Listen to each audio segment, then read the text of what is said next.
Je vais vous énoncer 3 métamorphoses de l'esprit. Comment l'esprit devient chameau, comment le chameau devient lion, et comment enfin le lion devient enfant. Il est main fardeau pesant pour l'esprit fort et patient que le respect anime, sa vigueur réclame les fardeaux les plus lourds. Qu'y a-t-il de pesant? Ainsi interroge l'esprit courageux, et il s'agenouille comme le chameau et il veut qu'on le charge bien. Quel est le fardeau le plus lourd, ô héros? Ainsi interroge l'esprit courageux, afin que je le prenne sur moi et que ma force se réjouisse. N'est-ce pas ceci, s'humilier pour faire mal à son orgueil? Faire luire sa folie pour tourner en dérision sa sagesse? Ou est-ce cela, abandonner notre cause au moment où elle célèbre sa victoire? Monter sur de hautes montagnes pour tenter le tentateur? Ou est-ce cela, se nourrir des glands et de l'herbe de la connaissance et souffrir la faim dans son âme pour l'amour de la vérité? Ou est-ce cela, être malade et renvoyer les consolateurs, se lier d'amitié avec des sourds qui n'entendent jamais ce que tu veux? Ou est-ce cela, descendre dans l'eau trouble si c'est l'eau de la vérité? Ne repousser ni les froides grenouilles, ni les crapauds fiévreux?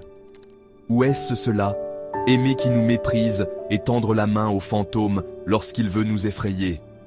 L'esprit courageux assume tous ses fardeaux pesants, tel le chameau qui, sitôt chargé, se hâte vers le désert. Ainsi se hâte-t-il vers son désert. Mais au fond du désert, le plus isolé s'accomplit la seconde métamorphose. Ici, l'esprit devient lion. Il veut conquérir la liberté et être le maître de son propre désert. Il cherche ici son dernier maître.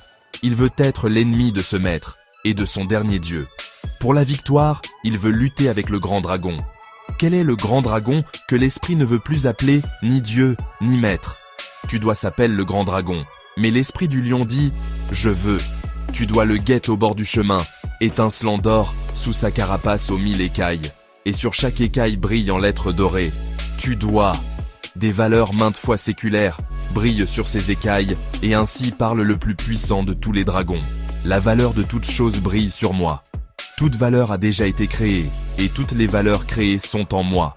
En vérité, il ne doit plus y avoir de « je veux ». Ainsi parle le dragon. Mes frères, pourquoi est-il besoin du lion de l'esprit? N'avons-nous pas assez de la bête robuste qui renonce et qui se soumet? Créer des valeurs nouvelles, le lion même ne le peut pas encore, mais se rendre libre pour des créations nouvelles. C'est là ce que veut la puissance du lion. Se libérer, opposer un nom sacré même au devoir tel, mes frères, est la tâche qui incombe au lion. Conquérir le droit de créer des valeurs nouvelles, c'est la plus terrible conquête pour un esprit patient et respectueux. En vérité, c'est pour lui un rapt et le fait d'une bête de proie.